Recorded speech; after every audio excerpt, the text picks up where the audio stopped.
Israel और Iran का युद्ध चल रहा है। आज हम बात करने वाले हैं इजराइल के बहादुरी के किस्सों के बारे में।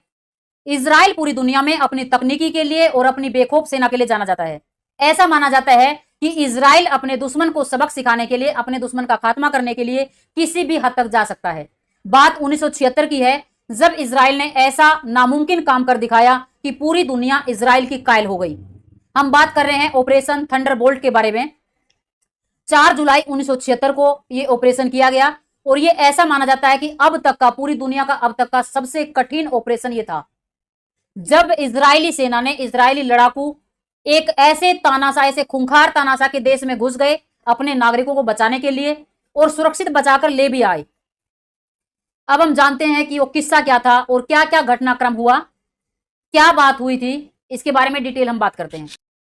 27 जून 1976 फ्रांस एयरलाइन का एक विमान उड़ान भरता है, विमान संख्या 139, और ये जाता है तेल अवीव, जो इजराइल में है। इजराइल के तेल अवीव से ये उड़ान भरता है पेरिस के लिए, और इसका रूट है कि जब भी ये तेल अवीव से चलेगा एथेंस में रुकेगा और एथेंस से उड़ान भर के फिर पेरिस जाएगा।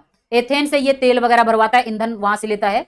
जैसे ही ये प्लेन एथेंस में रुकता है, कुछ यात्री और चढ़ते हैं प्लेन में, और एथेंस से विमान जैसे ही पेरिस के लिए उड़ता है, कुछ देर के बाद 4 आतंकवादी खड़े हो जाते हैं, जिसमें 2 आतंकवादी जर्मनी के हैं और 2 आतंकवादी फिलिस्तीन के हैं।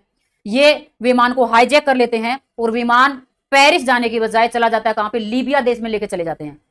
7-8 घंटे तक लीबिया में इसको रखा जाता है।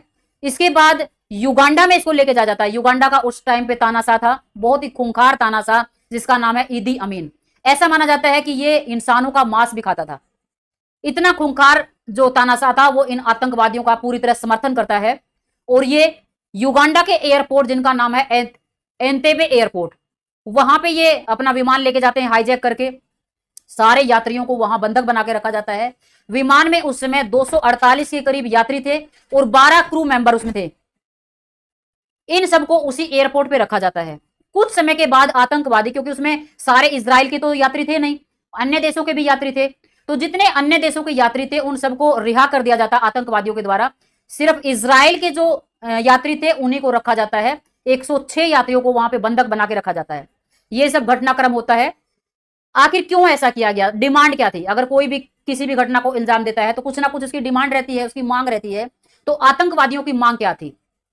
आतंकवादियों की मांग ये थी कि 50 फिलिस्तीन के जो नागरिक है 50, वो इजराइल की जेलों में और इजराइल के आसपास के देशों की जेलों में बंद थे।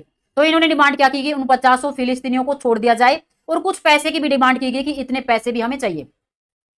अब इजराइल की पॉलिसी हमेशा से रही है आज तक